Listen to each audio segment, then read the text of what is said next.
শহীদ জাফর দুলাল নানুপুর সদস্য, জনাব মোহাম্মদ শাহজাহান মিয়া প্রধান শিক্ষক। উল্লিখিত ব্যক্তিগণের সমন্বয়ে গঠন করার সিদ্ধান্ত আমরা গ্রহণ করতে যাচ্ছি।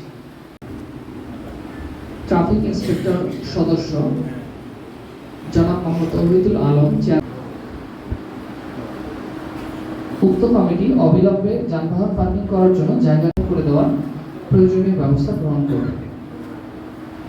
সার্বিক তদারক কমিটি চট্টগ্রাম সদস্য জনাব খালেদ মোহাম্মদ সাইফুদ্দিন কামরুল অ্যাডভোকেট, জজ কোর্ট চট্টগ্রাম সদস্য মাওলানা গোলাম মোস্তফা মোহাম্মদ শায়েস্তা খান আল জাহিদ আলম মাইজভান্ডার শরীফ সদস্য, জনাব হাশেম শাহ মাইজভান্ডার দরবার শরীফ সদস্য, মাইজভান্ডার দরবার শরীফ সদস্য মাওলানা মোহাম্মদ দিদারুল আলম মাইজভান্ডার দরবার শরীফ সদস্য, মাওলানা ফোর্স মোতায়েন ও ফোর্স শরীফে আগত মহিলাদের নিরাপত্তার জন্য প্রয়োজনীয় সকল